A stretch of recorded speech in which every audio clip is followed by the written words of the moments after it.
Good morning. Bienvenidos. Welcome. I'd like to go ahead and get started. I will be conducting my part of the session in English, but I will switch to Spanish for a minute and then come back to English. Bienvenidos a todos. Yo soy Elena Solo Gabriel, la presidenta de la Asociación para el Estudio de la Economía Cubana. Gracias por estar aquí. Esta sesión va a ser una combinación de inglés y español. La parte mía va a ser en inglés. Ahora voy a cambiar para el inglés. My name is Helena Solo Gabriel. I'm the president of the Association for the Study of the Cuban Economy. Welcome. I'm very glad that you're all here. A few things I'd like to mention. We have Wi-Fi available. The Wi-Fi and the password are listed there at the bottom of the slide. Service that's available to you. And I'd like to begin by providing a little background about ASCII.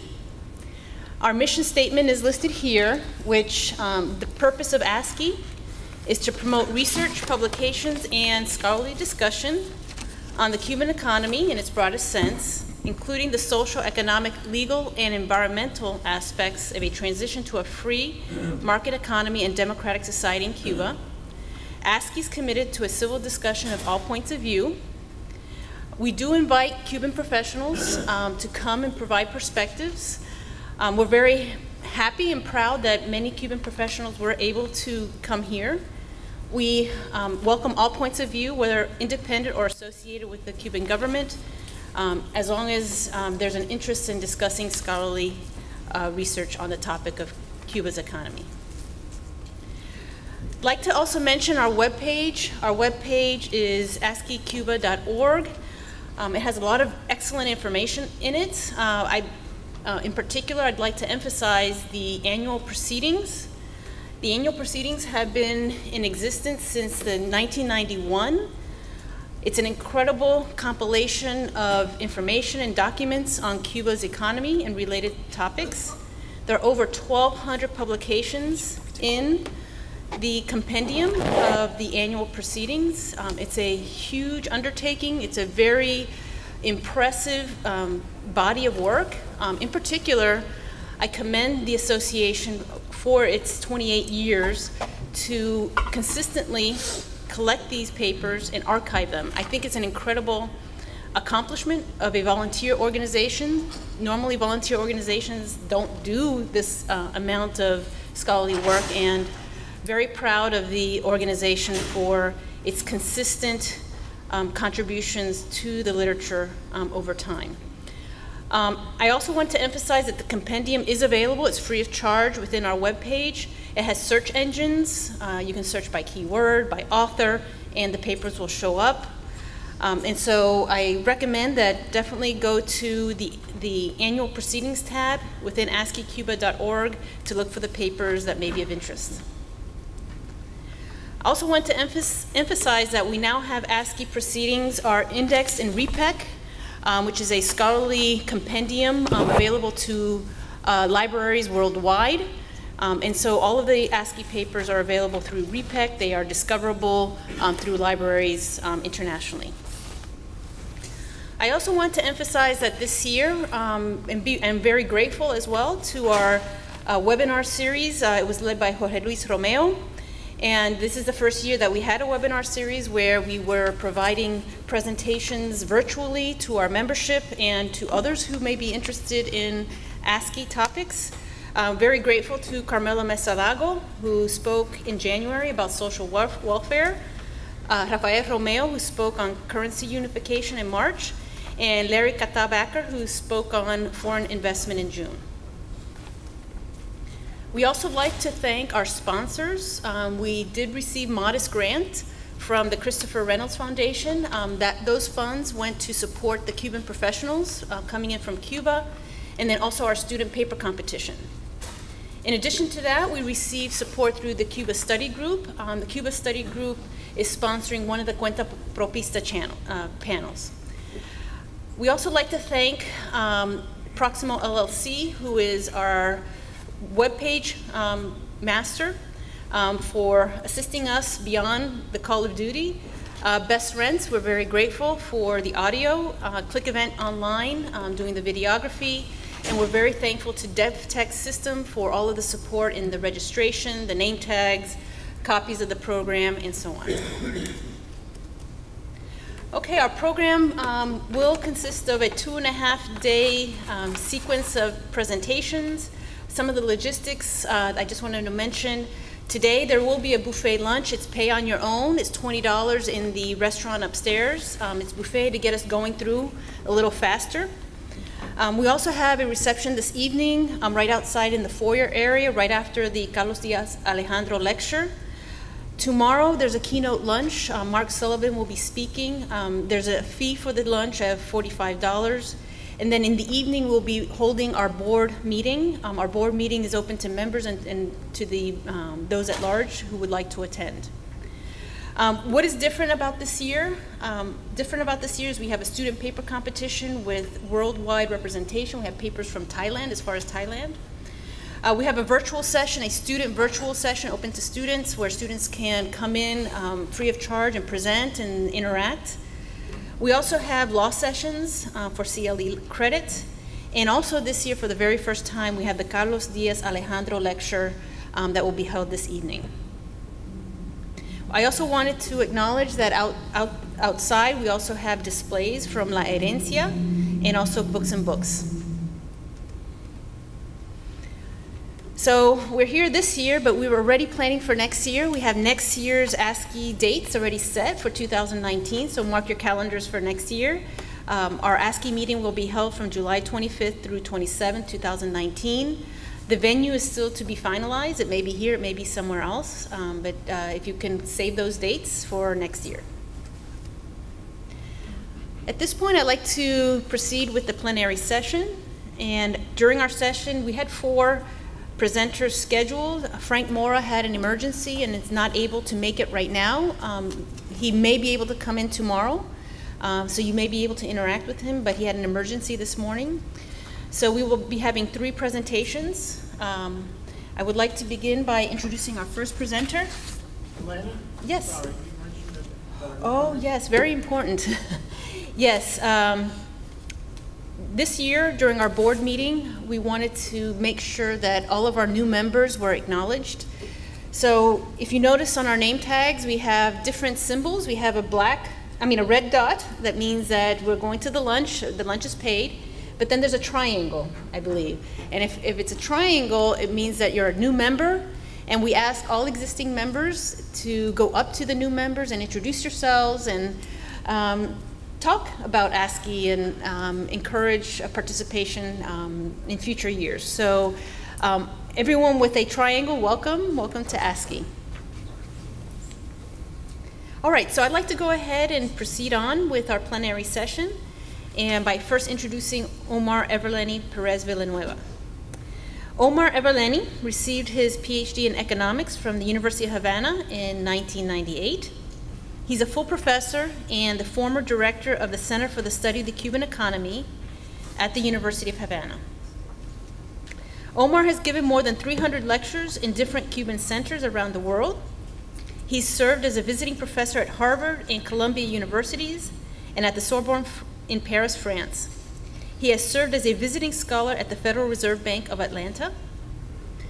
Omar has published over 80 articles in journals and has co-authored several books, both in Cuba and abroad, highlighting those published with Harvard University, American University, New York University, Sorbonne University, Institute of Countries in Development in Japan, Complutense University of Madrid, and the University of Havana, among others.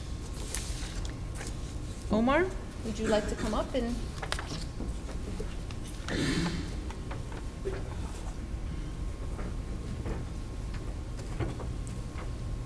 hacer tu presentación.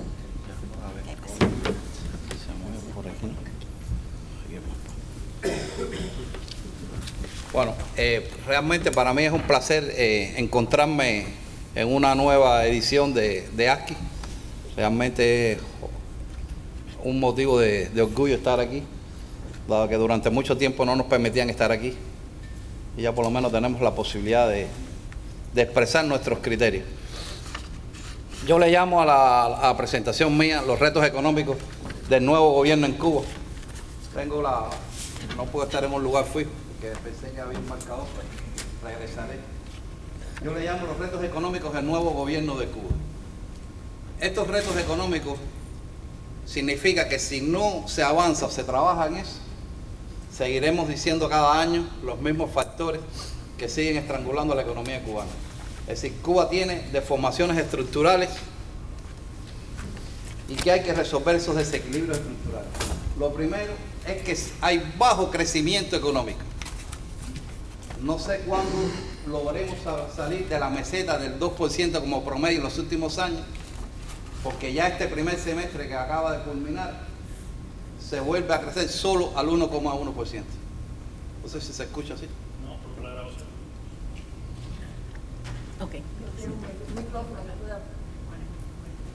Es decir, se crece solo al 1%, por lo tanto, aunque se haga un esfuerzo descomunal, ya el año entero no puede pasar del 2 al 3%.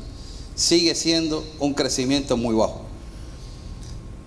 Crecimiento no es desarrollo, pero lo que jamás podremos aspirar al desarrollo si no se crece. Eso es una verdad. Seguimos teniendo un elevado déficit fiscal y cada año creciente. El segundo gráfico lo puede mostrar, que realmente tenemos un elevado déficit fiscal sin haber entrado en lo que se va a hacer en el futuro. Si se va a entrar la dualidad monetaria, evidentemente va a tener que aumentar ese déficit fiscal, porque va a haber que subsidiar o a personas o a productos, y realmente es un tema muy complejo. Medidas para solucionar eso lo hay. O sea, tú puedes elevar los ingresos, y para elevar los ingresos tienes que agotar todas las fuerzas productivas. Pero si me dices que solamente puedo tener un negocio y no puedo tener dos negocios, por lo tanto no me puedes cobrar impuestos por dos negocios. Entonces es un ciclo vicioso, entra la ideología por el medio. Pero es uno de los retos que hay que resolver. El otro es el creciente déficit comercial de bienes. Otro de los factores del primer semestre. No se creció porque no aumentan las exportaciones. Pero ¿cuándo han aumentado las exportaciones de bienes? O sea, llevamos un estancamiento tan grande que tenemos una de las zafras más bajas de la historia, un producto de exportación de bienes. 1 millón de toneladas de azúcar en esta zafra, 700.000 es el consumo interno. ¿Qué te queda para exportar? Y bajas tasas de acumulación. Creciendo, invirtiendo solo el 10% de la economía, es muy difícil realmente aspirar a que la economía crezca en su conjunto. Por lo tanto, yo creo que ahí hay 4 desequilibrios estructurales que el nuevo gobierno tiene que enfrentar o tiene que trabajar en eso. Después, yo creo que tiene que haber una mayor coherencia del discurso oficial con la realidad económica. A pesar de que ya salió una nueva resolución para los nuevos otorgamientos de licencias a privados, y saber que realmente el sector no estatal es el único que ha generado empleo en los últimos años, ya genera el 30% del empleo, el sector no estatal. El sector privado fue realmente el que generó empleo entre el 2010 y 2016. De los ingresos al presupuesto, el no estatal aporta el 15% y el privado restringido el 5%.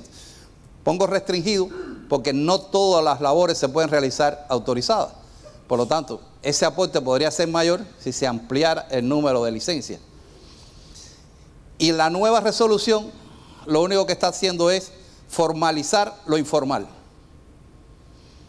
O sea, no aparecen nuevos oficios, solamente lo que aparecen como nuevos ya están funcionando. O sea, me da como un oficio nuevo tener un bar. No, pero los bares están funcionando hace años. O sea, no me estás haciendo nada nuevo. No aparece la capacidad que tiene Cuba de ser recursos humanos altamente calificados. No están. Entonces después no quiere que haya inmigración. El mercado mayorista no acaba de aparecer para el sector no estatal. Solamente se autorizó para las cooperativas. ¿Pero qué cooperativas? Las mismas cooperativas que provienen del Estado. O sea, los mismos restaurantes estatales que ahora son cooperativas. O sea, cambiaron el nombre, pero no es el mercado estatal para el resto del sector no estatal. Por lo tanto, si tú no creas un mercado de insumos, ¿cómo vas a resolver el problema? y quieres que no haya mercado negro, quieres que no haya corrupción.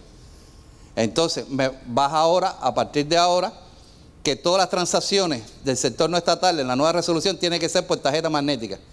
Pero en Cuba todos los comercios tienen POS. Entonces, no es la medida, sino es el sistema en su conjunto. La economía tiene que ponerse en función de eso. No aparecen los créditos a los nuevos emprendedores con el valor que se necesita. Bueno, no hay nuevas licencias de actividades de mayor calificación. Eliminación de la regionalización de las cooperativas. Parece ser que eso se va a eliminar. Las alianzas del sector privado con las empresas estatales. Al menos la resolución dice que va a haber. Y la implementación de las pequeñas y medianas empresas. Si por un lado el discurso está diciendo que hay que potenciarlo, pero en la práctica no hay muchas medidas destinadas a incentivarlo. Al contrario, a limitar. Y está la discusión si es concentración de riqueza, si se está hablando de concentración de la propiedad. No se sabe. Y si tú no tienes una idea, ¿qué vas a evitar? La concentración. ¿Qué se le puede llamar en Cuba? Concentración de riqueza. Tener dos paladares. Bueno, pero hay que definirlo. Entonces no puede ser una cosa subjetiva de que alguien decida que ya está concentrando riqueza. Entonces realmente no hay coherencia de lo que se dice que sí se va a potenciar con lo que realmente se está implementando. Yo creo que, bueno, ya eso lo comenté, que hay que permitir la creación de las empresas privadas en actividades aún no aprobadas. La reciente resolución 35 o con las facilidades necesarias para su desarrollo no están observando las experiencias que los propios directivos cubanos le llaman la atención cuando visitan otras economías como Vietnam o China. Vienen secretarios generales del Partido Comunista de Vietnam, dan grandes conferencias, aparece el presidente en esa gran conferencia diciendo el papel que tiene el sector privado en el desarrollo de Vietnam, pero en la práctica se queda solo en el discurso. Y pongo un ejemplo curioso que a mí me llamó mucho la atención, que es el fabricante de automóviles Geely, que son los carros que más están circulando en Cuba, van a circular, y es privado, y empezó su desarrollo después de la reforma, y hoy es uno de los que tiene mayor participación en la Mercedes-Benz, tiene Volvo, y es privado. Y lo curioso es que es miembro del Partido Comunista y es delegado de la Conferencia Consultiva Política. O sea, ¿cuál es el miedo? ¿Sabes? Ahí le cogí prestado dos gráficos a Mesalao, porque lo que quiero demostrar es que con bajos salarios y pensiones reales bajas, ¿cómo se puede aumentar la productividad? O sea, ¿dónde está el estímulo realmente para crecer en esas condiciones? Cuando la productividad no puede crecer, cuando usted gana poco y lo que gana no le alcanza para los principales elementos de subsistencia, que es la alimentación, para una gran parte de la población. Porque si hablamos también de lo que está pasando, hay personas en Cuba que están viajando a hacer sus vacaciones en Cancún. O sea, se está convirtiendo en una gran estratificación, pero esa no es la mayoría. La mayoría, sobre todo los asalariados, que es el 75% de los trabajadores en Cuba, tienen una dificultad, es que el salario no les alcanza. Y bajo esas condiciones es muy difícil avanzar hacia el desarrollo. O sea, es un tema que hay que resolver. Todo el mundo lo dice, pero no se hace. Hay un sistema empresarial burocrático. Es decir, todo el mundo coincide que hay una elevada centralización de las decisiones. Y se dice, la planificación será distinta en el futuro. Pero ¿cuál es la distinta? Si se sigue haciendo planes rígidos, y ayer en la comida la gente se reían, pero usted tiene que hacer un plan que tiene que poner la tacita de café que usted va a consumir en una fiesta en diciembre del 2019. Porque el plan se entrega en septiembre y al final se aprueba en noviembre. Porque si usted no pone la tacita de café, cuando en noviembre vaya a comprarla, dice usted no está autorizado porque usted no la puso en plan. Eso no es risa, eso es así. Tiene que poner todos los productos que esa empresa va a consumir, si no, no se la autoriza. Aunque tenga dinero, que es la contradicción. Esa empresa puede tener en banco el dinero suficiente para pagar las tacitas de café, pero no está aprobado comprar las tacitas de café. Y la empresa que tiene las tacitas de café no se las vende porque usted no aparece entre los autorizados a yo venderle. a yo venderle, la presencia del certificado de liquidez sigue manteniéndose el CL. No sé si ustedes saben lo que es CL, certificado de liquidez. Es decir, usted puede tener en banco $1 millón, pero no lo puede gastar, porque yo solo le autoricé 100.000, que es la capacidad que yo tengo de darle a usted los cheques por 100.000, no por $1 millón que lo tiene en banco. O sea, es el certificado de liquidez, el dinero que el Estado le asigna a las empresas. Y depende de los ingresos que va a tener en el año, se le da o más o menos a las empresas. Un elevado subempleo, pocos incentivos, no hay ley de empresas, aunque se ha anunciado, según la Constitución, que si va a haber los cambios a la Constitución, va a haber un cambio entonces en la ley de empresas. Bueno, veremos la ley de empresas. Pero mientras que no haya ley de empresas, mientras se mantengan todas esas restricciones, diciendo ellos mismos que la empresa estatal es el ente fundamental de desarrollo para Cuba, pero ¿cómo la vas a desarrollar si tienes todas esas particulares todavía? Debe recuperarse la industria. O sea, la industria cubana está en una situación que cada vez menos es su aporte al PIB. O sea, el PIB manufacturero está cayendo cada año y realmente es verdad que los servicios han ocupado un peso, pero un país que no tenga industria y tenga que importar los principales productos industriales es un país que tiene grandes dificultades. No significa que volvamos a tener el peso que tuvo la manufactura en el pasado, que llegó a ser un 40%. Pero lo que estamos claros es que 12% es bajo.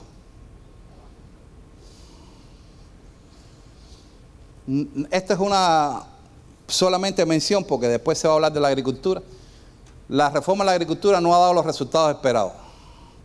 ¿Qué falta? Yo, en un análisis muy rápido, si tú siembras menos no vas a tener más productos. Miren los principales productos: plátanos, cítricos, otras frutas, papa, tomate, lo que se sembró en el 2011 y lo que se sembró en el 2016. Si se siembra menos no puede tener más producción. Vuelve de nuevo a resurgir Acopio. Todo el mundo sabe que Acopio siempre fue ineficiente. Tiene deudas con los campesinos. Y todavía algunos siguen creyendo en él. No puede haber acopio estatal, no puede funcionar así. Porque los plátanos que transporta el chofer no son de él. Por lo tanto, no importa que estén al sol 3 días. No son de él. Son del Estado. Y el Estado no lo ve, no lo toca. Él no va a cobrar más porque si el plátano llega malo o llega bueno. Él cobró porque transportó los plátanos. Eso ya se ha pasado. En el pasado se cierra, se abre, pero se mantiene todavía. La eliminación de la dualidad monetaria y las múltiples tasas de cambio. Solamente me voy a referir a que eso es un gran problema. Siempre el Estado está diciendo que no hay condiciones, pero ¿cuándo habrá condiciones? Pero si no se resuelve el tema de la dualidad monetaria, no sabemos si la economía cubana es eficiente, porque no hay elementos de competitividad. Y segundo, bueno, todos los problemas que trae aparejado. Y el Estado tiene dos opciones, pero lo ha tenido en los últimos 10 años. O lo haces rápido o lo haces lento, pero hay que empezar. Ahora, si lo haces rápido, es una medida antipopular, porque los precios van a aumentar. Por lo tanto, le estoy diciendo que ya este año no puede haber ese cambio, porque si vas a someter a la gente a que te den referendo la aprobación de la Constitución, en medio de que entonces los precios se le eleven, va a ser contradictorio. Por lo tanto, ya parece ser que este año no va a ser. ¿Y cuándo va a ser? Todos los años se habla el tema de la dualidad monetaria. Después otros compañeros pueden explicar más el tema. La demografía no ayuda tampoco. Yo creo que las tendencias continúan reforzando los niveles de envejecimiento, que no es malo, pero después ¿quién trabaja? Porque por otro lado, no hay nuevos nacimientos.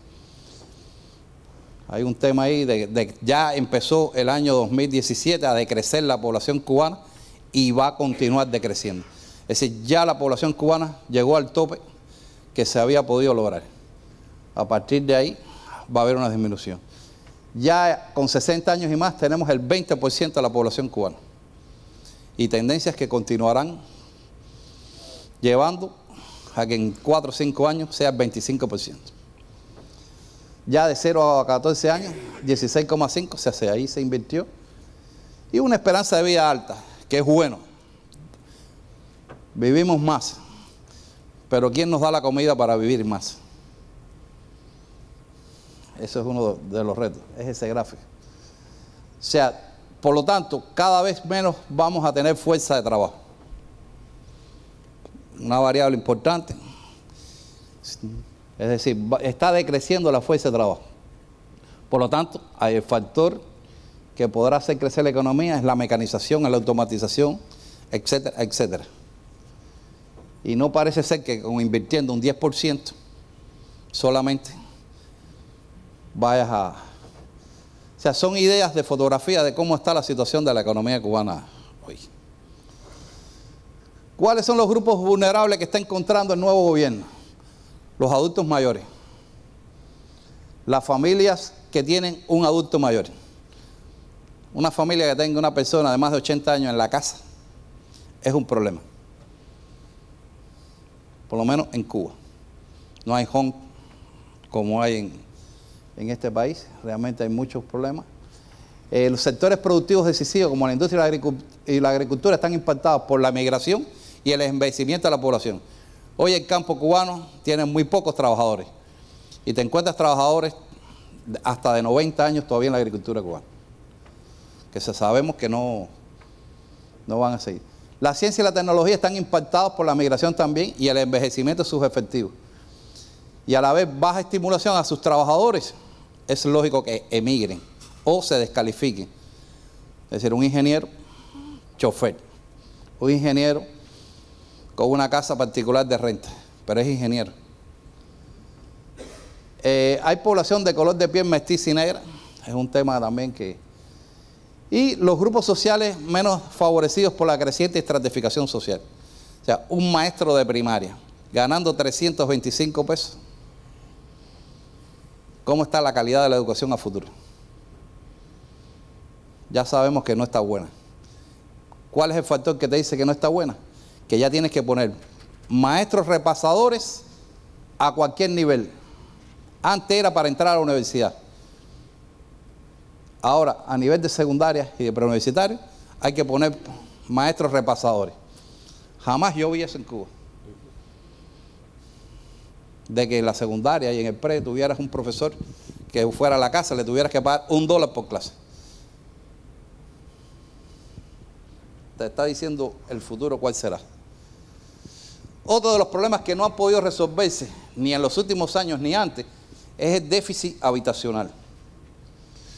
O sea, había acumulado al final de 2017 880.000 viviendas en Cuba.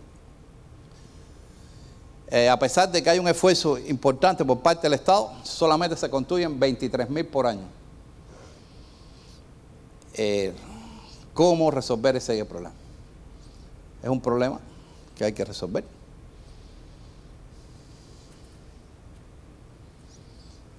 Ahora, ¿cuál es el objetivo que Cuba tiene que tener a corto y mediano plazo? Expresiones externas. Hay que buscar dinero, porque es uno de los grandes problemas que hay. ¿Pero cómo? Primero, Cuba tiene la dificultad que tiene que liquidar todas las cuentas comerciales de corto plazo. Y ha habido atrasos en esos pagos. Hay que liquidar las deudas comprometidas con los inversionistas extranjeros. Hay que obtener nuevos créditos a mediano y largo plazo, lo cual es difícil cuando tú te atrasas en los pagos. Lo dicho durante los últimos 5 años, hay que aprobar más negocios con capital extranjero, pero el ritmo de aprobación es bajo. Sin embargo, el ministro se queda por trabajo extraordinario. En el nuevo cambio del Consejo de Ministros, entonces, ¿quién es el responsable? Que no se aprueben más negocios con capital extranjero. Y hay que intentar retener la remesa. ¿Qué significa eso? Los cubanos están viajando en los últimos 2 o 3 años sacando remesas del país. Digo remesas porque los dólares no se fabrican en Cuba. Y por lo tanto, si salen con dólares, tienen que haber entrado vía remesas en un gran %. Miren la cantidad de cubanos que han visitado Panamá en los últimos 2 años. Zona libre de Colón se ha rejuvenecido gracias a los cubanos que llegan ahí. Ya venden comida cubana dentro de la zona libre. Afuera los carteles ya no dicen para América Latina, dicen envíos a Cuba, todos envíos a Cuba. Llegas al hotel, tienes un carrito que te entra a la zona libre, te saca después a las 6 de la tarde. Todo está articulado. Pero están sacando dinero que hace falta en Cuba.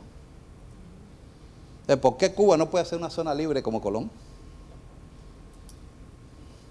Entonces, tienes dificultad con las divisas y te entran y vuelven a salir.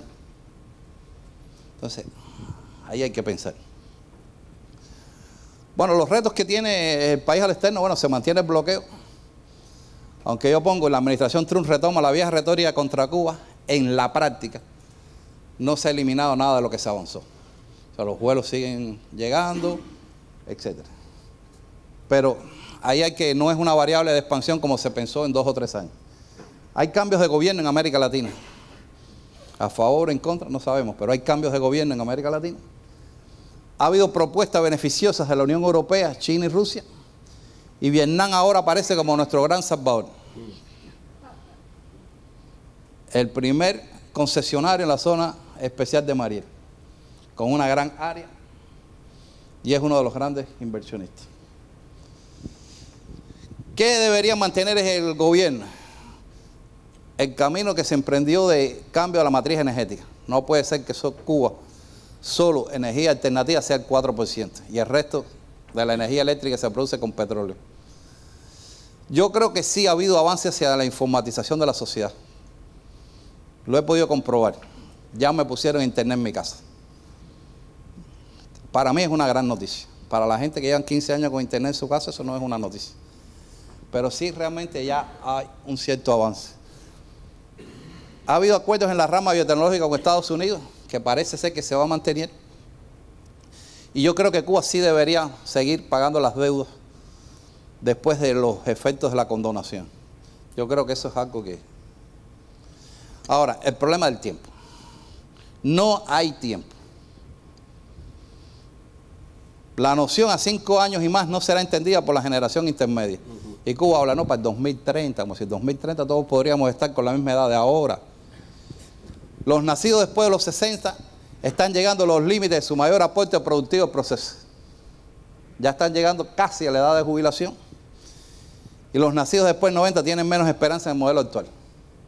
Entonces, el tiempo es importante. Entonces en Cuba se dice, no, se va a discutir este año, para implementarlo el otro.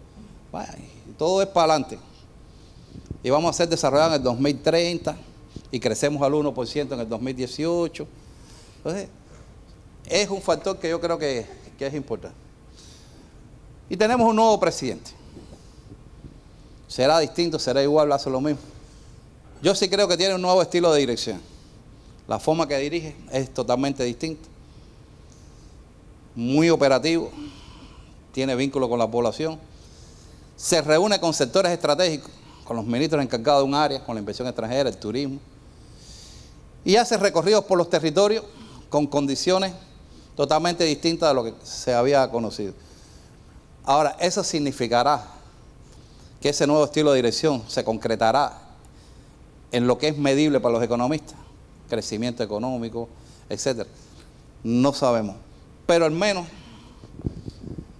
tiene idea de lo que hay que hacer. Es lo que... Hasta ahí mi presentación.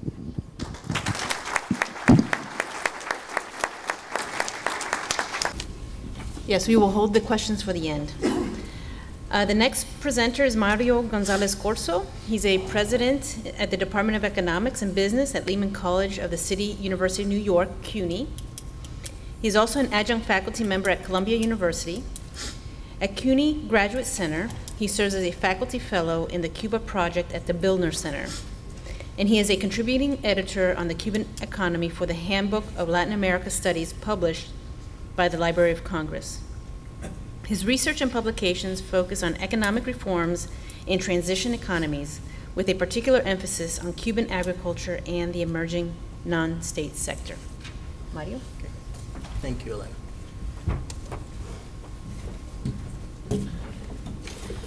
So, good morning, everybody. Thank you, Elena, for your introduction And I guess part of your introduction gives away the theme of my presentation. First, I'd like to welcome everyone, and I'm going to switch over to Spanish for just a moment. Brevemente, para darle la bienvenida a todos los que nos visitan, particularmente los colegas que vienen de Cuba, y espero que disfruten de esta conferencia, de este evento y de esta oportunidad de poder compartir con nosotros aquí.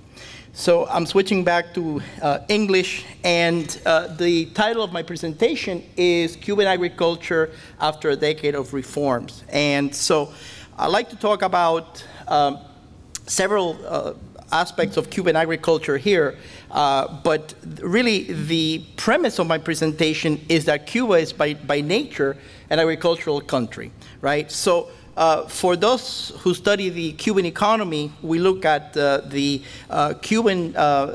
ratio of agricultural production to GDP, and it's around 4%, right? So we think that the 4% ratio, it means that agriculture is very small, but actually it's not. And Armando Nova, who is joining us this year, has written extensively about agriculture, and he has indicated that when you calculate the externalities and the spillover effect of agriculture, it's around 20% of the Cuban economy. And all you need to do really is travel to Cuba and go beyond Havana, just to the outskirts even of Havana, and you can see the power of agriculture. So I wanted to share with you some data, first of all, to put agriculture in perspective. So as you can see, Cuba has a very significant amount of agricultural land. Almost 11 million hectares are the total surface of Cuba, and then we have an agricultural surface which is around 6.2 million hectares. In terms of tenure, 69% is already held by the non-state sector.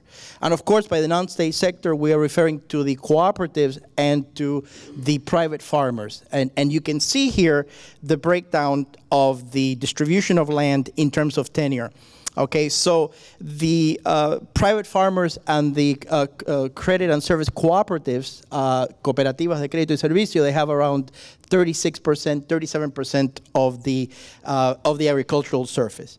Now take a look at the cultivated land. That is only 2.7 million out of the 11 million hectares. So that shows you a point that was stressed before by the presenter before, by Omar, about the amount, the relatively small percentage of land that's cultivated in Cuba.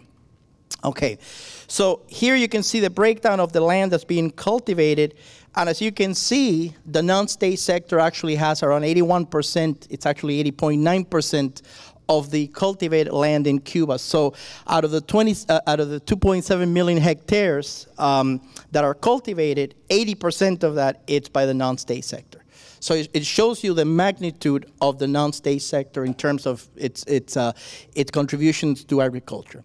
Now, I also wanted to share with you another point, another premise here, which is that, in essence, Cuban agriculture is dominated by cooperatives. And what you see here on the table to the right is the breakdown of the cooperatives at the end of 2017. So the interesting finding here, though, it's that the most autonomous cooperatives, the credit and service cooperatives, represent 58% of the total. So in essence, the agricultural structure of production in the cooperative sector is actually dominated by the more autonomous ones. Another point in the data that I want to highlight is, if you see where it says CPA, Cooperativas de Producción Agropecuaria, not certified public accountants, but CPA means, so the numbers are very small. The percentage, it's around 16%, and there's and I'll talk about this later, there's a demographic reason for that. And the reason is that many of the members of the Cooperativas de Producción Agropecuaria are actually older, and so the number of cooperatives have declined as the number of members have declined as well. So the other metric to show you this profile in the premise of my presentation is employment and wages in the agricultural sector. So One takeaway here is that actually agricultural employment represents around 18% of total employment. I'm not saying the labor force, I'm only looking at one component of the labor force, which is employment. So it's 4% of GDP, but 18% of total employment. Now, if you look at the cooperative sector, it's only 4% of total employment. So there's also, obviously, here the demographic reasons behind that. And finally, at the bottom, you can see that very late last night, I put a map at the bottom there, and I covered some of my content, but what you're seeing at the bottom are the monthly wages in nominal pesos, in regular pesos, but these are the nominal wages. So you see the average for the entire country, 740 Cuban pesos, that's the national average for 2016, and then for the agricultural sector, 1,000 pesos. So in essence, my premise is that agriculture matters. Agriculture is a very complex sector, and it's one that I'm very happy that we're studying in detail in a forthcoming panel that we have later this afternoon. So any discussion, any analysis of Cuban agriculture, I think the point of departure, the second point of departure is the agricultural reforms that were implemented in beginning in 2007. So the objectives of these reforms were basically threefold. The first one was to create some kind of incentives to increase production. Now, Omar mentioned before that the amount of land cultivated has actually declined over time. So if I were to show you a time series of the amount of land dedicated to agriculture, non-sugar agriculture, you could see a negative tendency in that. So the idea was to introduce reforms so that production would increase, but at the same time, the amount of land dedicated to agriculture will be reduced. I'm having a very tough time explaining that. I'm having a very tough time after more than 10 years of studying Cuban agriculture, trying to understand the logic behind it. So the second objective of the reforms was to improve efficiency. And by that, they were referring to the average labor productivity in agriculture, but they were also referring to agricultural yields. If you look at time series for agricultural yields, they haven't really changed much, right? So that's another area of reforms that we need to talk about. And then there's one third objective. And the third objective was to actually substitute imports. And I think it's very well known here that agricultural imports represent the lion's share of the total food consumption in Cuba. I'll show you some data about that shortly. So the other reforms that you see here that are worth mentioning are the restructuring of the ministries, right? So there was some managerial administrative restructuring that took place mostly in 2011. All the way at the bottom there, you see a reference to direct sales of agricultural products to the population, to tourism enterprises and all that. And then all the way at the bottom, you see my references to the expansion of usufruct farming beginning in 2008, Decree Law 259, and then in 2012, Decree 300 and Decree Law 304. Those were the most significant ones. So the premise here is these agricultural reforms were implemented to do three things. Again, increase production, agricultural output, improve efficiency, and reduce dependency on imports, or really engage in import substitution. So just like the presenter before me, I begin by looking at demographics and economic factors that have an impact on employment and wages. So economic factors, meaning insufficient wages, unsatisfactory working conditions. There are very few people that want to work in the countryside. Although I have to confess that I was searching on the internet and I came across a novela, a soap opera, a Cuban novela from 2014. Oops. So it's called Tierras de Fuego, Land of Fire. Beautiful people acting in those novelas. I'm hooked on them because 100% of it deals with agriculture. And what they're trying to show, among many things, is that there's actually some young people, there's a couple of characters who are young, who are leaving Havana, going to the countryside, and there's a struggle between the young kid who's around 21, 22, and he's studying to be a mathematician. He leaves the university and he tells his dad, I want to be a farmer. He's an exceptional person. Omar talked about automation in agriculture. I talk about cloning this guy. You know, I mean, this is an anomaly. The reality is quite different than what's presented in the novela, which I highly recommend, by the way. Anyway, so total employment in agriculture. If you compare the trend in total employment in Cuba, a decline of 8% between 2010 and 2016. If you look at total employment in agriculture, a decline of 11% during the same period. And then I looked at employment in the co-op sector, in the agricultural cooperatives, right? They're the pillar of the Cuban agricultural sector in terms of production and commercialization. And employment has declined 12.5%.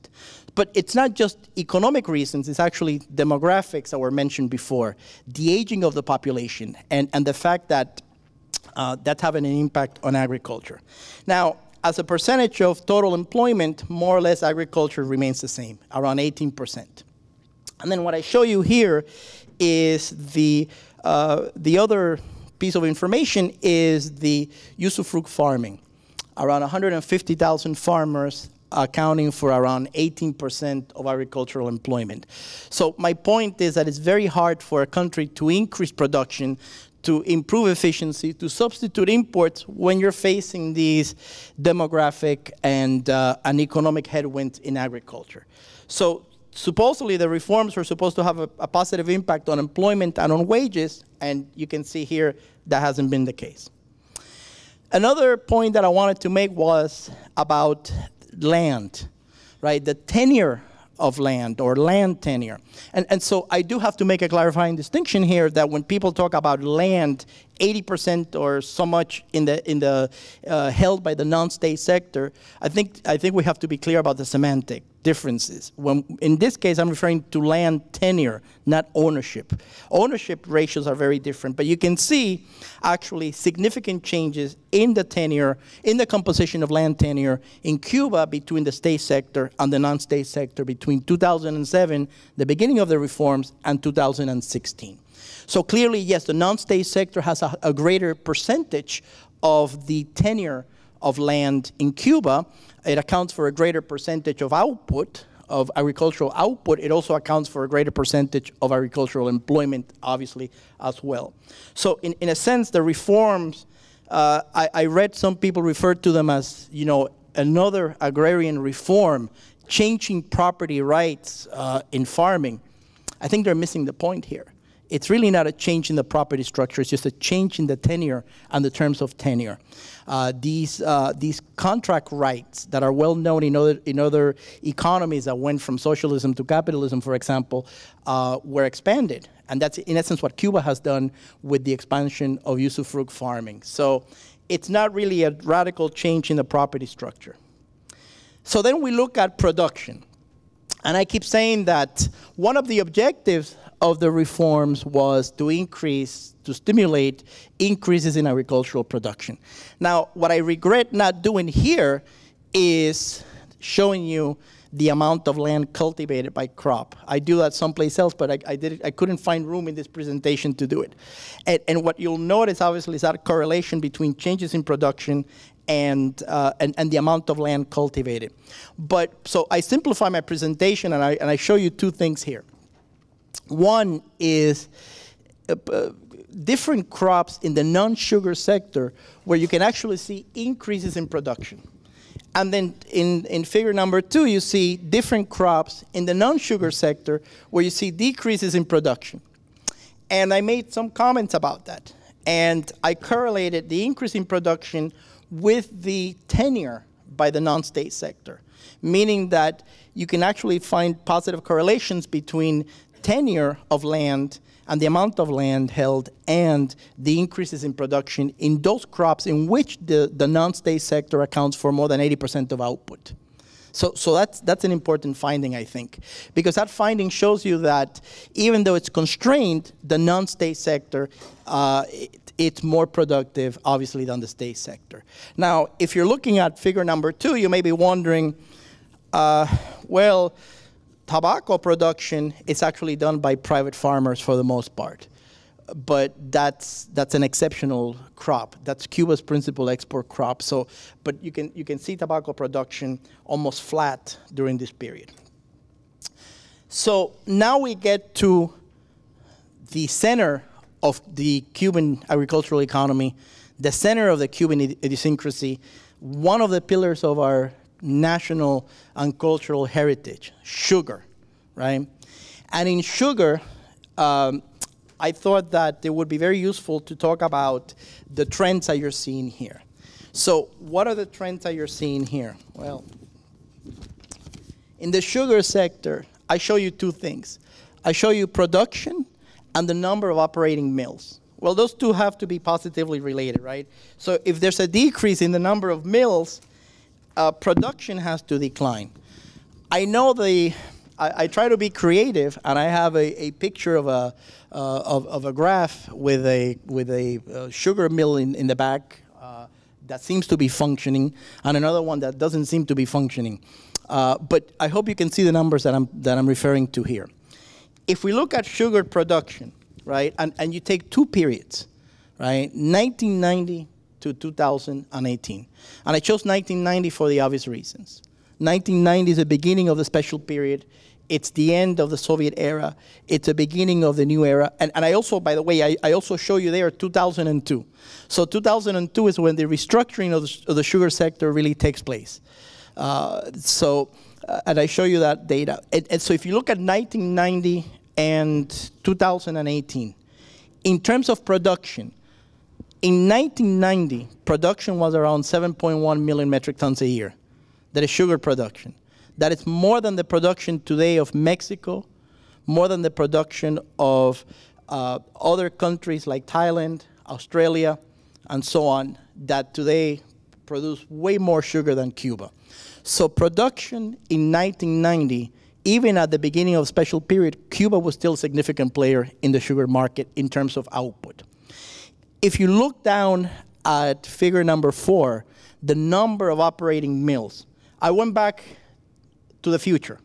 Well, not really to the future. I went back to what I would like the future to be, which is in 1916, Cuba had 186 operating sugar mills. In 2018, Cuba has 54.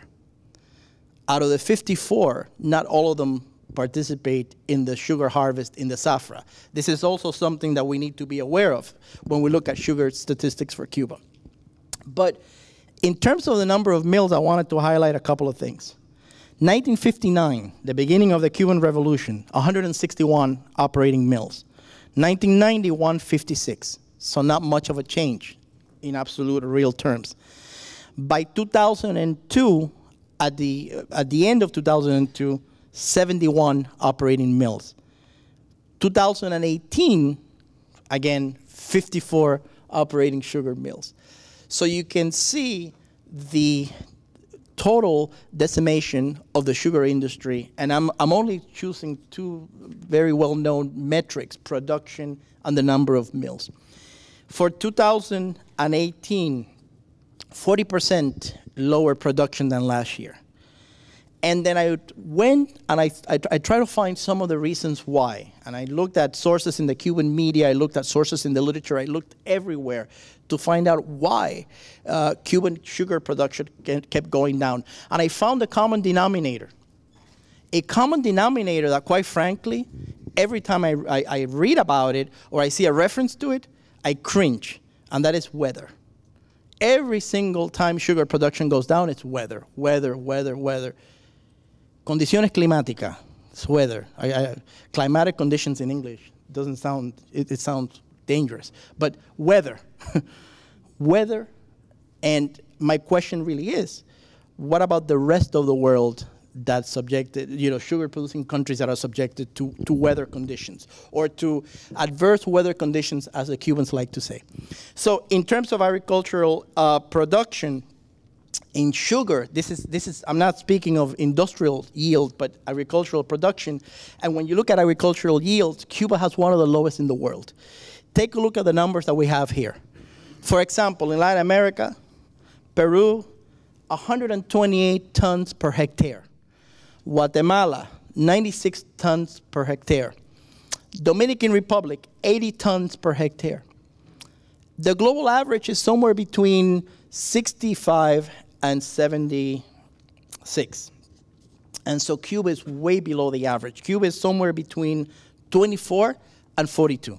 Somewhere between that, 24 and 42. Industrial yield, I don't have the numbers here, but I know them, around 11% industrial yield. It used to be 13%, 14, at a point, Cuba got pretty close to 14% industrial yield, 13.675, something like that. Industrial yield means the efficiency of converting raw cane into sugar for exports and for domestic consumption. Omar Everleni mentioned very briefly the difference between production, 1.1 million, and consumption, 700,000 tons of sugar. So Cuba has very little export potential here. Now, in terms of production, as a percentage of global production, 0.6% in 2018. Not 60%. I have to do this with my students all the time. 0.06% is 0.6%. Not 60%. 1894, 33% of global output was made by Cuba. 1970, el año de los 10 millones, bam, bam, 11%. That was Cuba's share of total production in 1970, 8.5 something million metric tons of sugar. That was 11% of global output with Russian, Soviet subsidies and all that. Today, not even 1%, 0.6%. I think those of us who study agriculture in Cuba know who the players are. Brazil, Thailand, the European Union, India, Mexico in Latin America. Guatemala produces more sugar than Cuba. Peru produces more sugar than Cuba. Dominican Republic produces more sugar than Cuba. Should I go on? Almost every country in the world produces more sugar. There are African countries that have a better yield, agricultural yield, 2 times, 3 times as much as Cuba. And these African countries are in regions of the world that are affected by climate, by adverse weather conditions. So Cuba has lost a tremendous opportunity with the decline, I should say the demise of the Cuban sugar industry. It is no longer the powerhouse of sugar production. We're talking about billions of potential earnings that have been lost, that will be very difficult to recover. That's an area of agriculture that I think and I'm very hopeful that we can study more in the future to really find, perhaps to find alternatives to the way this is done.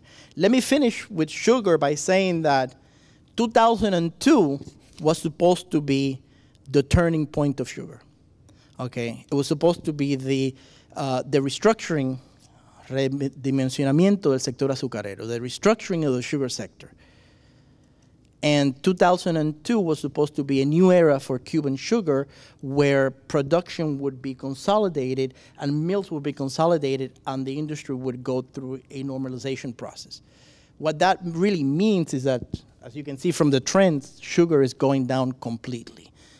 That has an impact, by the way, not only on exports and the macro variables that we know, but it also has an impact on the local communities, the farming communities, the batalles, the communities that are attached to the CAIs, to the complejos agroindustriales of the sugar.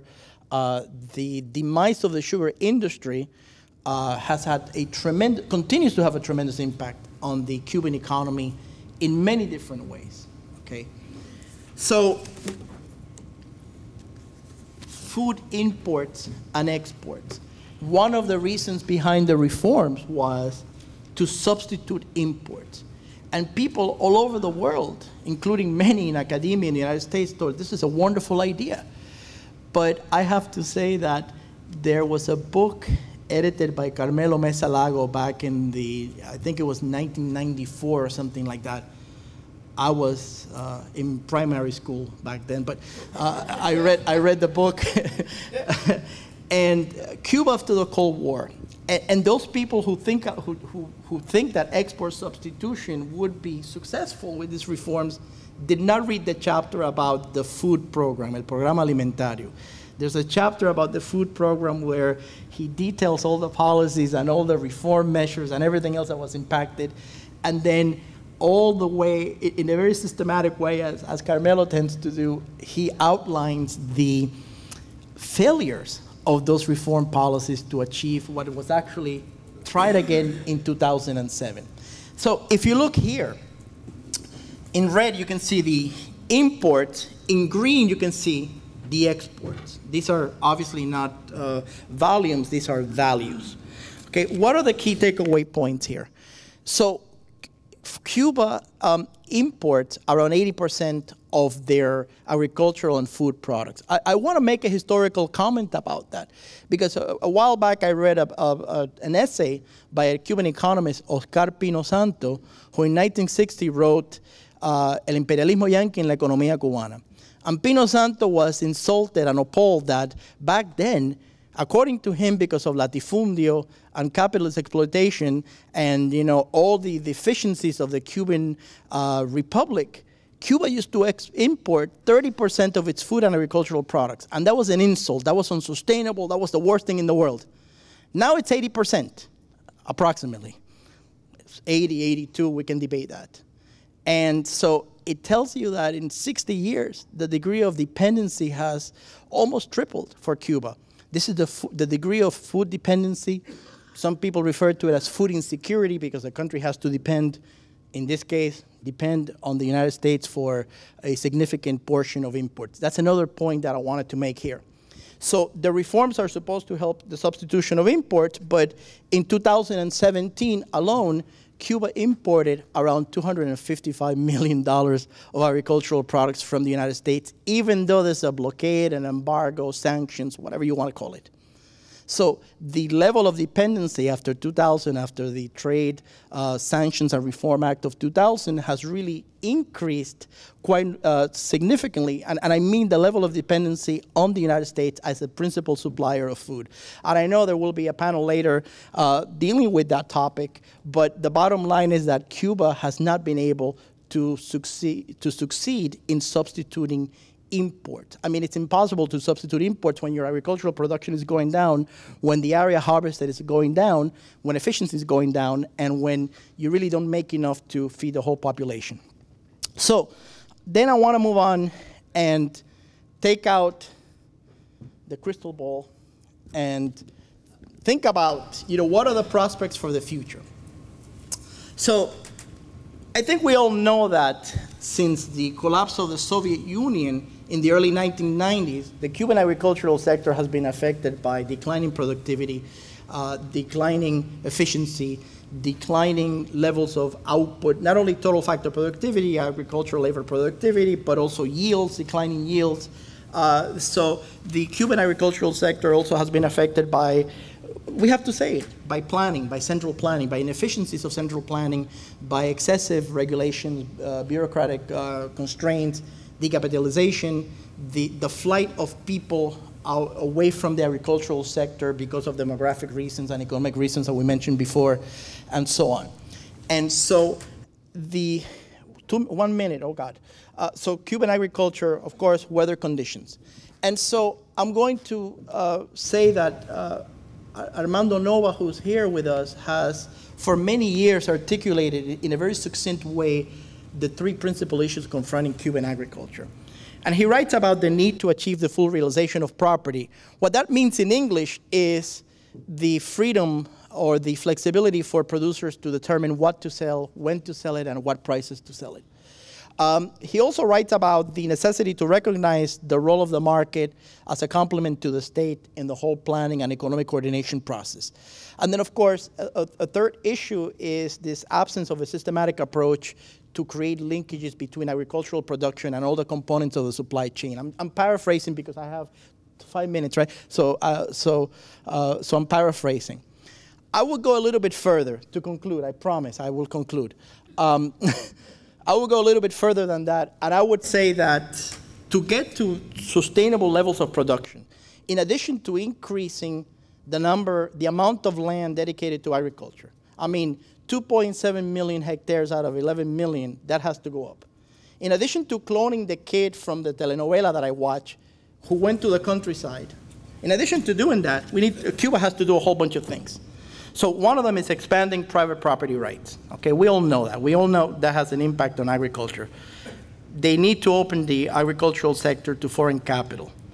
Farmers need to have access to competitive input markets. And I mean input markets for real, not just seeds and insumos and little things, but real input markets. The freedom to contract labor and capital, that's a big deal. Eliminating price controls and other distortions, subsidies, and so on. And finally, I would say that they really need to think about unleashing the power of the market to allow agriculture to really revive. My final observation is that I'm not so sure, and I think time will tell if the leadership of Cuba has the political will to do that. These are very profound economic and structural, but also political reforms with many ramifications. Thank you.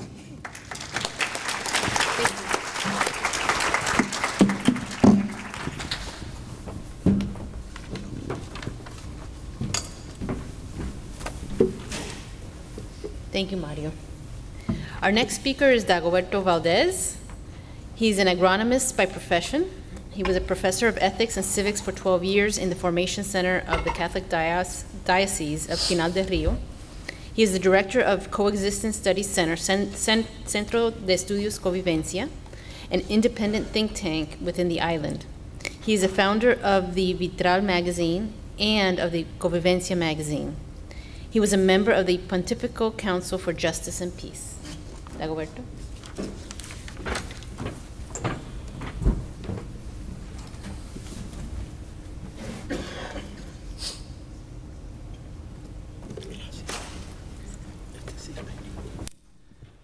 Muchas gracias por la invitación de ASCI. Cuando yo estaba estudiando, me gustaba en las pruebas orales quedarme para el final, porque así todo el mundo estaba con poco tiempo y me preguntaban menos. De manera que agradezco a Mario que me haya dejado, porque además el tema que les quiero proponer es un tema de prestidigitador. Cuba 2018, continuidad, oportunidad o continuidad. Nadie sabe, pero quiero transmitirle algunas experiencias. Esto que les voy a presentar no es solo mío, es fruto del estudio del Centro de Estudios Convivencia al que pertenezco. El año 2018 avanza hacia una conjunción de escenarios internos y externos que efectivamente crean, en nuestra opinión, una sinergia, una conformación sociopolítica bastante crítica. No voy a decir la palabra compleja, porque esa es la que usa el gobierno para decir que todo está muy mal. Entonces no es compleja, es crítica. Voy a empezar por las encrucijadas internas. La primera de todas, ya se ha hablado muchísimo aquí, el desastre macroeconómico y su impacto en la vida cotidiana. Esta es la realidad tosuda y comprobable. Alimentos, medicamentos, vivienda, transporte, etc. El modelo económico centralizado y estatista sigue sin funcionar tras una década de actualizaciones, lineamientos, etc. Tercero, el sector privado ha demostrado su eficiencia, para el que quiera entender, la capacidad para crear riquezas, lo han demostrado no solo los pequeños empresarios individuales, sino ya municipios de Cuba, que conozco uno de ellos muy bien, Viñales, en Pinar del Río, que ha revertido la dinámica económica de ese municipio con toda la migración de los pobladores desde el sector estatal al sector privado. Así Trinidad, Santa Marta, cerca de Varadero, etc. En este proyecto de constitución, del que hablaremos después, se aprueba la acumulación de la riqueza, pero se prohíbe la acumulación de la propiedad y se frena el trabajo por cuenta propia. Bueno, cuarto, el modelo político excluyente reprime y penaliza la discrepancia y obstruye sin tapujos la participación de los ciudadanos. Quinto, la arbitrariedad jurídica y la indefensión de los ciudadanos es un escenario asfixiante y excluyente. El delito común es tomado como pretexto para reprimir las opciones políticas. Sexto, el daño antropológico que hemos llamado en el centro, que es ese deterioro moral, espiritual y social, llamado eufemísticamente por el Estado pérdida de valores. Séptimo, la ineficiencia y anquilosamiento de las instituciones por el burocratismo llamado genético del modelo, la violación sistemática de derechos humanos, especialmente en esta última etapa, hacia artistas, intelectuales, cineastas, etc. 9. El fin de la era de la llamada generación histórica va generando expectativas en los ciudadanos de a pie. Quiero decir que la gente dice, bueno, pero los otros días alguien que fue a fumigar eso del mosquito a mi casa, yo me quejé de un hueco que había en la esquina donde estaba el foco de los mosquitos y me dice, dígaselo a Díaz-Canel cuando venga disfrazado por aquí. Porque hay un rumor popular que ha dicho que se está presentando en eso de los territorios, que a mí me parece muy bueno que vaya a visitar las provincias, pero otros que dicen que va disfrazado. Hombre, eso es el rumor popular, pero que refleja de alguna manera sociológicamente las expectativas creadas alrededor del nuevo estilo, como decía Omar. Y por último, los discursos, esto es muy importante para los analistas, los discursos siguen igual. Luego, quien quiera investigar sobre los cambios en Cuba, no vaya a los discursos. O vayan para que comprueben que siguen igual. Y yo opino, y el centro al que pertenezco, que seguirán igual hasta que la realidad cambie y obligue a cambiar la conceptualización. En Cuba hay un problema serio semántico. No es de risa, es algo que los estudiosos debemos tener en cuenta. Bien, a esas 10 encrucijadas internas se suman y se interrelacionan otras externas. En el mundo de hoy ningún país, ni en el mundo de ninguna época, puede vivir aislado. Uno, la crisis en Venezuela y Nicaragua. Hay un viejo dicho, un refrán español que dice, cuando veas las barbas del vecino, y eso creo que ha creado una especie de nerviosismo en el poder, porque evidentemente la cosa está mala, es lo que dicen.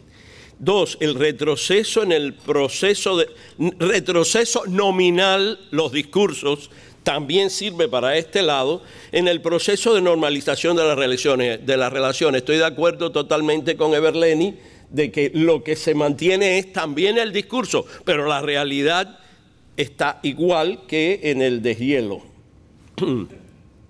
Pero el discurso no. Los cambios políticos en América Latina, lo que en el marxismo se llama correlación de fuerzas, eso que siempre están calculando, cuántos a favor, cuántos en contra. Los cambios políticos en América Latina influyen sin duda alguna en Cuba, y países que eran muy afines e incluso sustitutos probables de Venezuela, Brasil, Argentina, Ecuador, Chile, ya no están más.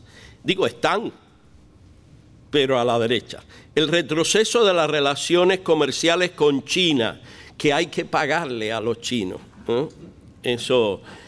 Quinto, el ascenso de la Unión Europea como primer socio comercial e inversor en Cuba en general, aunque España tiene una participación especial. Las expectativas internacionales ante el relevo generacional, también hacia el exterior, se crean expectativas que pueden ser positivas si se convierten en presiones o solicitudes. Un mayor protagonismo de la sociedad civil.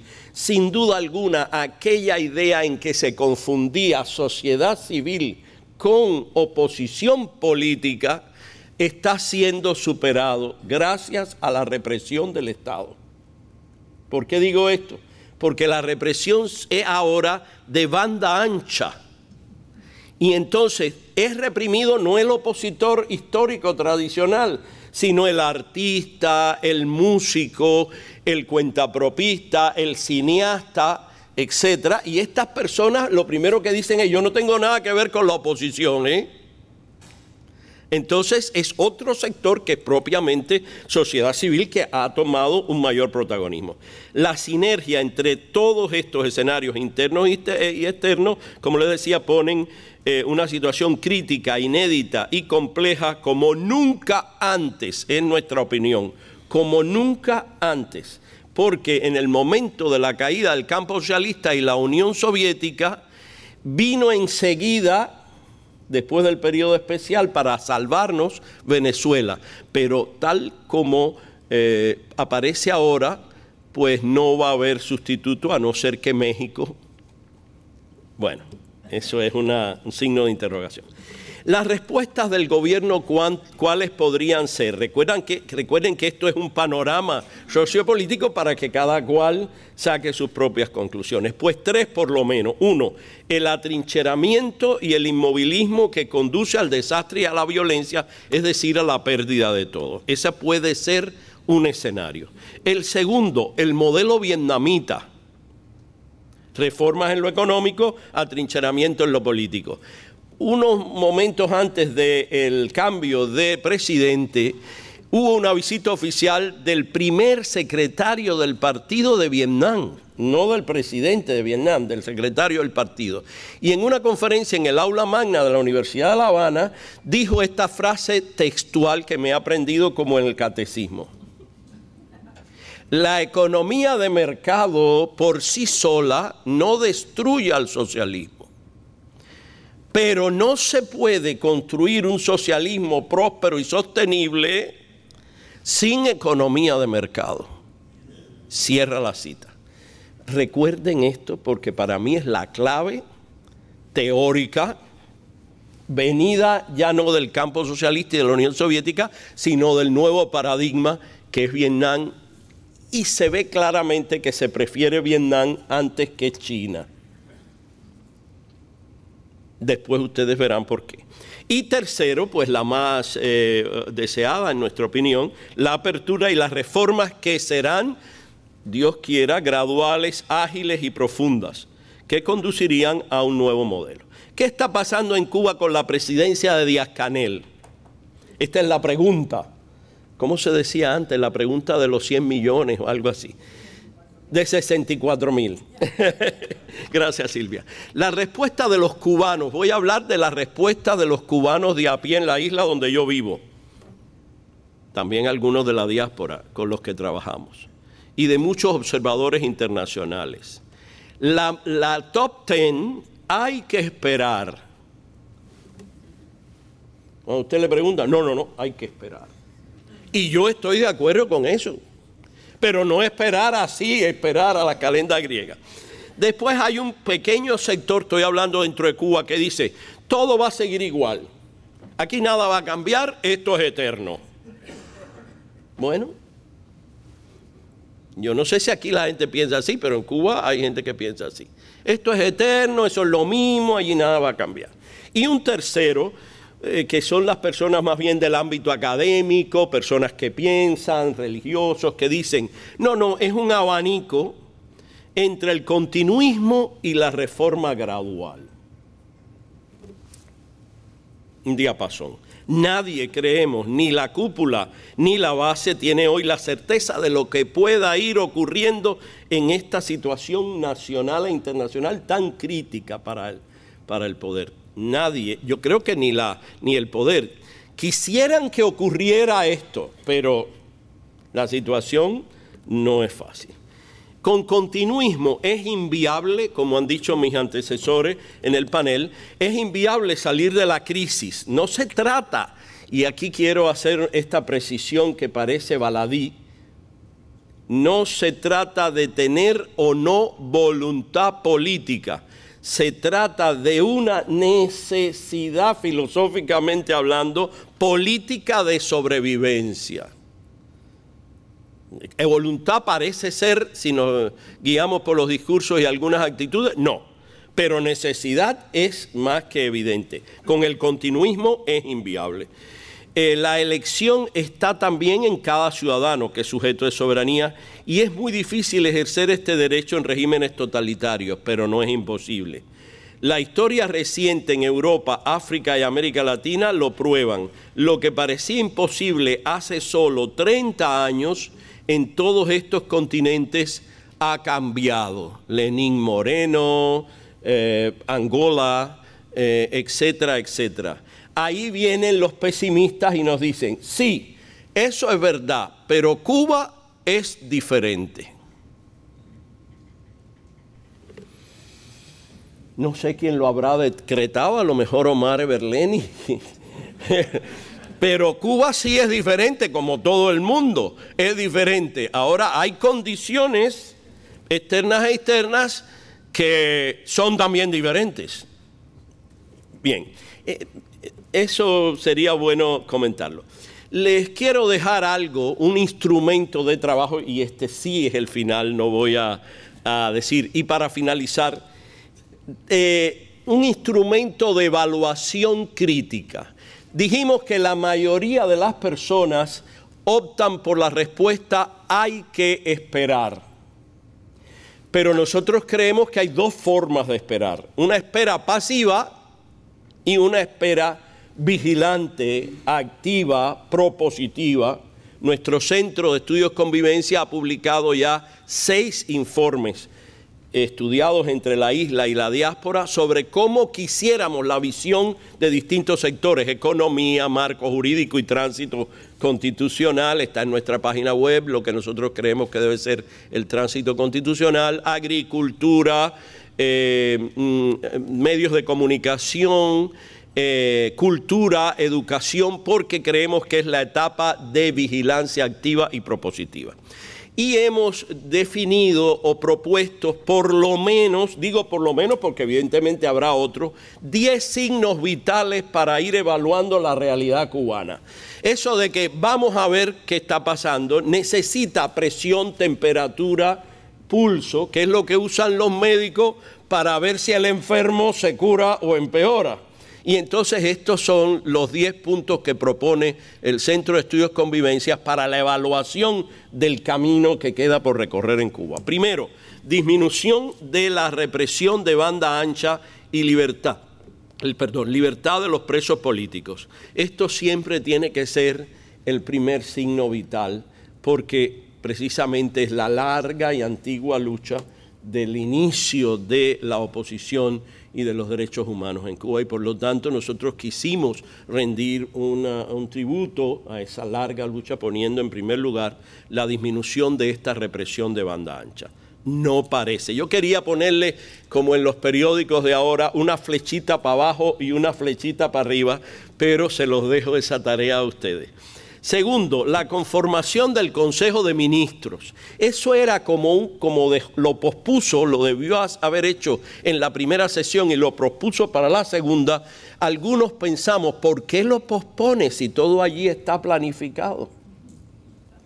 Y entonces nos hemos enterado ahora, hace solo unos días, esto lo tuve que cambiar, que hay una sustitución conservadora de solo el 30% de los miembros del Consejo de Ministros, todos del sector económico o relacionado con el económico, y manteniendo todo el sector de Fuerzas Armadas, Minin, solo el ministro de Cultura es interesante ver que ha cambiado.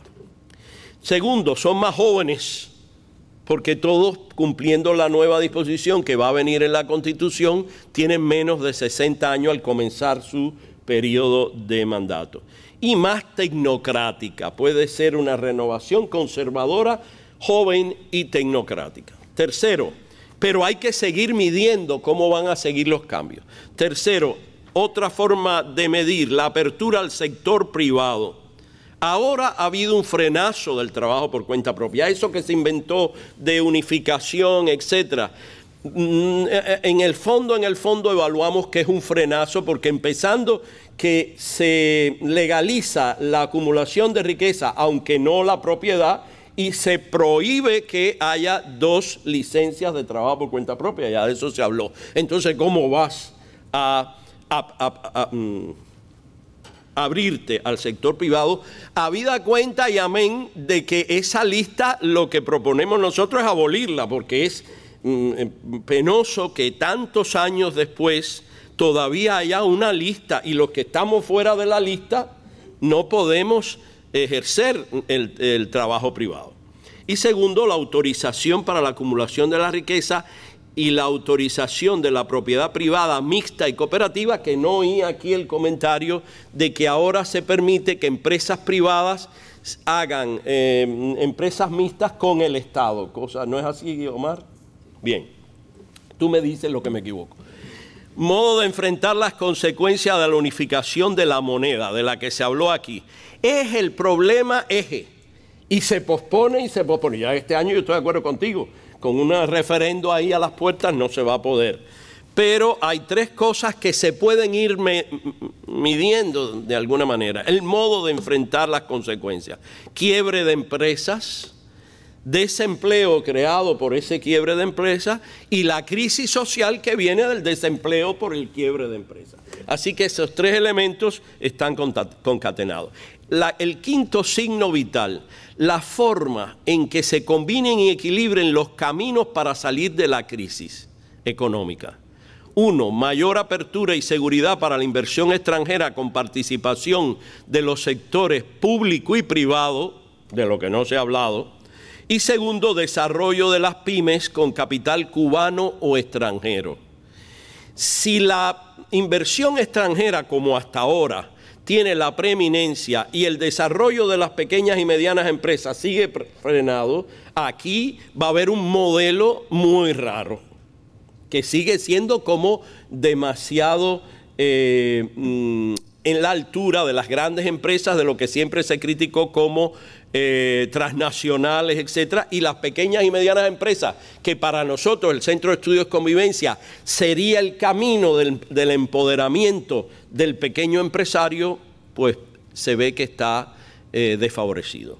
El sexto signo vital es la posibilidad, y aquí nosotros tenemos una experiencia de 25 años, primero en Vitral, después en Convivencia, de ofrecer una educación cívica y política, cívica y política que genere una ciudadanía formada y activa. Giselle Jamison, creo que se dice, de la St. Thomas University, tiene un trabajo que les recomiendo, cuya tesis es: en los países donde había mayor educación cívica y política, las reformas económicas transitaron hacia la reforma política. En los países donde había un analfabetismo cívico y político, no transcurrieron. Y eso es muy importante, hace 25 años que estamos dando clases de cívica. Séptimo, establecimiento de mecanismos que garanticen la seguridad ciudadana, la no violencia institucional y la no venganza. El papel de la Iglesia, de la comunidad internacional en este aspecto, viendo lo que está pasando en Nicaragua y en Venezuela, y los procesos, aquí hay especialistas, una es por lo menos que conozco, procesos para la memoria histórica, la justicia, la paz, la magnanimidad, la reconciliación nacional, en ese orden. Justicia, no directamente a la reconciliación nacional. Primero la memoria, la justicia y después la magnanimidad y la reconciliación. Así lo vemos nosotros. El octavo, posicionamiento de la comunidad internacional. Esto es un signo para medir. La primacía del respeto y promoción de los derechos humanos sobre los intereses económicos o la respuesta proporcional y en correspondencia con el avance de la reforma. 9, creación de espacios de estudio y pensamiento. Esto es muy importante para el futuro de Cuba. Los think tanks están fuera, por lo menos los más. Hay que seguir promoviendo dentro y fuera, con 2 pulmones en la isla y en la diáspora. Y ya les hablé del caso del Centro de Estudios Convivencia. Y por último, y no menos importante, es el fenómeno de cómo se seguirá desarrollando la Constitución y el referendo. ¿Qué contenidos tendrá por fin el proyecto de Constitución? A esta hora hemos visto 3 días de debate de la Asamblea Nacional sin conocer el texto del anteproyecto, de manera que adivinábamos por el debate sobre qué se estaba hablando. Pronto parece ser que tendremos el proyecto y veremos ahí qué es lo que hay para poder después adquirir una posición sobre una postura ciudadana frente a la nueva Constitución. De hecho, les repito que el Centro de Estudios Convivencia tiene en su página web www.centroconvivencia.org el segundo informe que se llama Marco Jurídico y Tránsito Constitucional de la Ley a la Ley, que es la propuesta institucional del Centro de Estudios Convivencia. Yo creo que algunos de ustedes, por lo menos estuve conversando con Everleni sobre este informe, que es un informe de propuestas. Es decir, se sabe que esto no, pero todavía no hay un estudio así serio sobre cómo debería ser el texto. Y por último, cambia hasta hoy en el proyecto, solo en el proyecto, la eliminación de la visión y la palabra comunista. Introduce el concepto Frankenstein, no, qué sé yo cómo se dice, de un Estado socialista de derecho. Qué manera de ser especialistas en el lenguaje. Estado de derecho, no. Estado socialista de derecho. Reforma de la estructura del Estado. Habrá un presidente, un primer ministro y se introduce otra vez los gobernadores provinciales. La disolución de las asambleas provinciales del Poder Popular para darle más autonomía a los municipios. Se acepta la doble ciudadanía, aunque hay que entrar con pasaporte cubano. Reconocimiento constitucional, por fin, de la propiedad privada mixta y cooperativa. Legalizar que los privados puedan participar en empresas mixtas. Legalizar la acumulación de la riqueza. Cambio en la concepción del matrimonio y la familia, con la unión civil igualitaria, que ha sido, por supuesto, el cambio más, vamos a decir, no popular, folclórico. Es decir, eso es lo que se habla en la calle a favor o en contra de las iglesias protestantes, protestando por eso, etc. Continúa hasta hoy, partido único, socialismo irrevocable, prohibición de la acumulación de la propiedad y economía estatal centralizada y planificada. Es una responsabilidad histórica responderse, en nuestra opinión, a esta pregunta.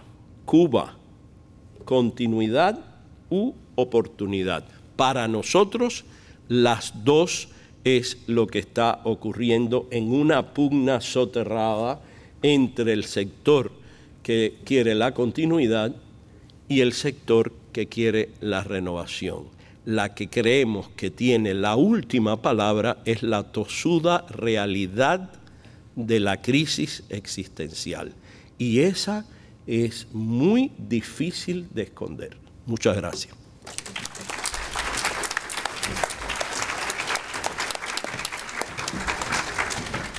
Muchas gracias, Dagoberto.